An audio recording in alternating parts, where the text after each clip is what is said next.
একাত্তরের মুক্তির লড়াই, তারপরে 90, 2024, এই সবগুলো ঐতিহাসিক উপকরণকে এই দলিলের ভিতরে ইনক্লুড করা দরকার কোনো না কোনো ফর্মে। ঘোষণাপত্রে কি কি থাকতে পারে এটার ব্যাপারে আমরা 2-3 দিন আগে আমাদেরকে পাঠিয়েছেন, সম্ভবত 2 দিন আগে, এবং আমরা আমাদের দলের পক্ষ থেকে একটা রিটেন পরামর্শ দিয়েছি তাকে যে এই বিষয়গুলো আলোচনাতে আসতে পারে। এর বাইরে হচ্ছে আমরা প্রথমত অন্তর্বর্তীকালীন সরকারকে সাধুবাদ জানাচ্ছি যে এইরকম একটা ঐতিহাসিক দলিল তৈরি করবার ক্ষেত্রে তারা যে এই দায়িত্বটা নিয়েছেন।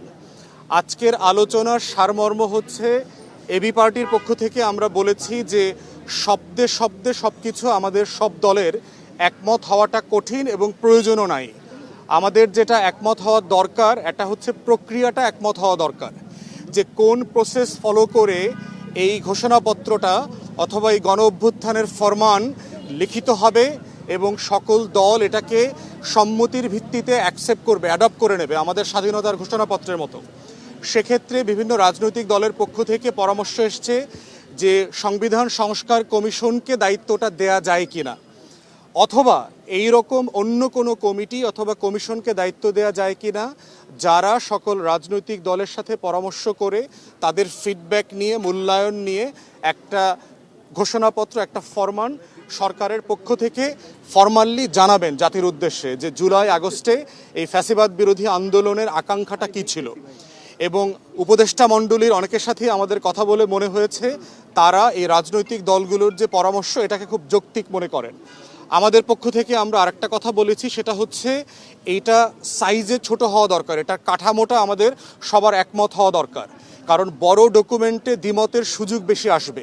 হিস্টোরিক্যালি আমরা অনেকগুলো এক্সাম্পল দিয়েছি, মেঘনা কার্টা থেকে শুরু করে স্বাধীনতার ঘোষণাপত্র এবং অন্যান্য যে হিস্টোরিক্যাল ডকুমেন্ট আছে সেটার মোতাবেক করে এটাকে ছোট করা দরকার। আর উপকরণের ব্যাপারে একমত হওয়া দরকার যে এই দলিলটাতে আসলে কি কি জিনিস থাকা উচিত।